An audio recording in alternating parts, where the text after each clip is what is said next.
네, 윤석열 대통령 조금 전에 저희가 실시간으로 보여드린 것처럼 4차 변론길에 출석하기 위해서 조금 전에 헌법재판소에 도착을 했습니다. 네, 오늘 변론기일에서는 김용현 전 장관에 대한 증인 신문이 진행될 예정입니다. 헌법재판소의 법조팀 취재기자들이 나가 있는데요. 김영수, 이경국 기자 자세하게 전해주시죠. 네, 헌법재판소에서 관련 소식 이어서 전해드리겠습니다. 말씀하신 대로 윤석열 대통령 오늘 낮 12시 47분쯤 헌법재판소에 도착했습니다. 지난번과 마찬가지로 법무부 호송차를 타고 왔고요. 그 주변으로 경호 차량들이 함께 이동했습니다. 3차 변론기일 때는 1시 10분쯤 도착했는데 그때랑 비교하면 20분 정도 일찍 도착했습니다. 오늘 변론 마찬가지로 오후 2시에 시작합니다. 1시간 정도 남은 상태였기 때문에 대리인단과 오늘 변론에 대한 논의를 좀 할 것으로 예상이 됩니다. 이경욱 기자가 오늘 변론기일이 어떻게 진행되는지 좀 설명을 해주시죠. 네, 말씀 주신 것처럼 2시부터 4차 변론기일 시작이 됩니다. 일단 2시에 시작을 하고 나면요.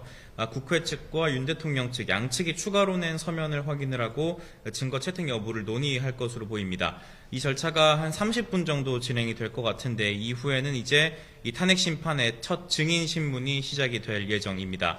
오늘 김용현 전 국방부 장관에 대한 증인 신문이 2시 반부터 예정이 되어 있습니다.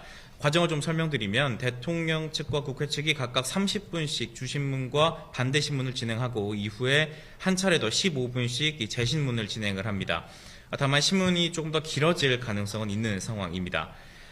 김용현 전 장관과 이 내란 우두머리 혐의를 받는 윤석열 대통령 일단 이 마주하게 되는 상황이 발생을 할지 관심이 큰 상황인데요. 일단 국회 측은 지난 3차 변론기일에서 대통령과 증인이 대면하지 못하도록 가림막을 설치하거나 아니면 윤 대통령이 퇴정한 상태에서 신문을 진행할 수 있게 해달라고 재판부에 요청을 했습니다. 오늘 재판관들이 어떤 판단을 할지는 조금 더 지켜봐야 할 것으로 보입니다.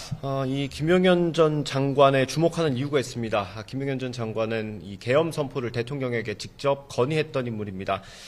지난 2024년 3월 말부터 4월 초에 계엄 관련 논의가 있었다고 검찰은 보고 있는데요. 대통령이 계엄이나 비상대권을 언급할 때 항상 김용현 전 장관이 함께 자리했습니다. 수사 결과, 검찰의 수사 결과 작년 11월 24일부터 김용현 전 장관은 계엄 선포문, 포고령 같은 걸 작성하기 시작한 것으로 드러났습니다. 김용현 전 장관도 그동안 수사를 받지 않았습니까? 네, 맞습니다. 일단 김용현 전 장관은 계엄 선포 이틀 만인 지난달 5일에 면직이 됐습니다. 그리고 지난달 8일 새벽 1시 30분에 검찰에 자진 출석해서 조사를 받은 뒤에 긴급 체포가 됐고요. 12월 10일 내란 중요임무 종사 그리고 직권남용 혐의 등으로 구속이 됐습니다. 그리고 지난달 27일 구속 상태에서 재판에 넘겨졌고 지난 16일 첫 준비 기일이 진행이 됐습니다. 일단 김 전 장관 측은 기본적인 입장이 일개 검사가 대통령의 헌법상 권한인 이 비상계엄 선포에 대해서 옳다 그르다 판단하는 게 불가능하다는 주장을 하고 있습니다. 네, 오늘 내란 우두머리 혐의를 받는 윤석열 대통령과 중요임무 종사 혐의 김용현 전 장관이 만나는 것 자체만으로도 의미가 있는데 오늘 변론기일에서 좀 진실 공방이 벌어질 가능성도 있습니다. 일단 그 최상목 당시 경제부총리가 받았다는 쪽지 관련된 좀 증언들이 주목되지 않습니까? 네, 맞습니다. 계엄 당시에 이 최상목 경제부총리가 윤 대통령으로부터 받았다는 쪽지가 있습니다.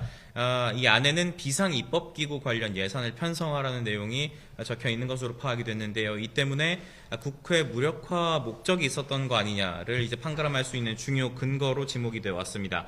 그런데 윤 대통령이 지난 3차 변론기일에서 이 쪽지를 자신이 준 적은 없다고 말을 했습니다. 그리고 이 쪽지를 언론 보도를 통해서 받고 이 쪽지를 만들 수 있는 사람은 김용현 전 장관밖에 없는데 구속이 돼서 확인을 하지 못했다라고 말을 했습니다. 그런데 앞서 윤 대통령은 이 구속영장 심사 과정에서는 이 자신이 썼는지 김용현 전 장관이 썼는지 가물가물하다고 말을 한 바도 있습니다. 김용현 전 장관 측은 입장문을 통해서 이 쪽지에 대한 입장을 밝힌 적이 있습니다. 일단 이 메모를 작성한 건 김 전 장관이 맞다는 입장이었는데 다만 이 김 전 장관 측은 이 김 전 장관이 건의를 했지만 이 쪽지를 실제적으로 건넨 것은 윤 대통령이라고 설명을 한 바가 있습니다. 자신이 작성을 하긴 했지만 대통령에게 건의를 한 것이고 대통령의 허가가 있었다는 취지의 설명을 했던 겁니다. 예. 지금 왼쪽으로는 헌재 인근에서 윤석열 대통령 지지자들이 집회를 하고 있는 모습 보여드리고 있고요. 오른쪽에는 윤석열 대통령이 조금 전에 헌법재판소에 도착하는 모습을 보고 계십니다. 지금 화면 오른쪽 화면에 있는 서 있는 버스들 있지 않습니까? 저게 이제 경호차량, 경호처 소유의 버스입니다. 이 헌재 주변을 좀 에워싸는 형태로 대통령이 출석하기 전부터 저렇게 막아놓는 모습을 볼 수 있었고요. 헌재 바깥으로는 경찰의 버스들이 헌법재판소로 에워싸고 있습니다. 그러니까 2중, 3중으로 이렇게 대통령의 출석에 대비해서 경비를 하고 있는 모습 확인하실 수 있습니다. 이제 이경국 기자가 최상목 부총리가 받았다고 했던 그 쪽지에 대해서 설명을 해줬고요. 하나 더 쟁점이 될 만한 게 포고령 관련된 것 아니겠습니까? 네, 맞습니다. 계엄 선포 직후에 발표가 됐던 포고령 기억하실 겁니다. 이 정치활동 금지 내용이 담겨 있기 때문에 이 또한 국회 무력화 의도 여부를 판단을 할 주요 근거 중 하나로 꼽혀왔는데요. 그런데 윤 대통령 측은 이 김용현 전 장관이 군사정권 시절에 계엄 예문을 그대로 베껴서 작성을 했고 윤 대통령은 몇 자 수정했을 뿐이다. 그리고 착오가 있었다라는 입장을 밝혔는데 김용현 전 장관 측은 이 주장에 대해서 사실상 반박하는 입장을 밝힌 바가 있습니다. 일단 포고령 1호 정치활동을 금지한다는 이 포고령 1호가 문제가 없다고 강조를 했고요. 착오가 없다는 취지로 설명을 했습니다. 정당하게 작성이 됐다는 건데 장관이 초안을 작성하긴 했지만 이 법리 검토를 포함해서 전체적인 포고령 검토는 대통령이 했었다라는 점을 거듭 강조하기도 했습니다. 결국 이 대통령 측과 장관 측의 의견 차이가 있는 것으로 보이는 상황입니다. 네. 지난 3차 변론기일에서 윤석열 대통령이 좀 많은 이야기를 했습니다. 일단 부정선거 관련해서 대통령 측 대리인단이 설명한 게 있었는데 대리인단이 이제 빳빳한 투표용지 사진 같은 걸 제시하면서 부정선거 의혹을 주장했는데요. 지금 현재 김용현 전 장관 측 유승수 변호사가 기자들과 만난 것 같습니다. 들어보겠습니다. 강력히 촉구합니다. 감사합니다. 포고령 작성 경우에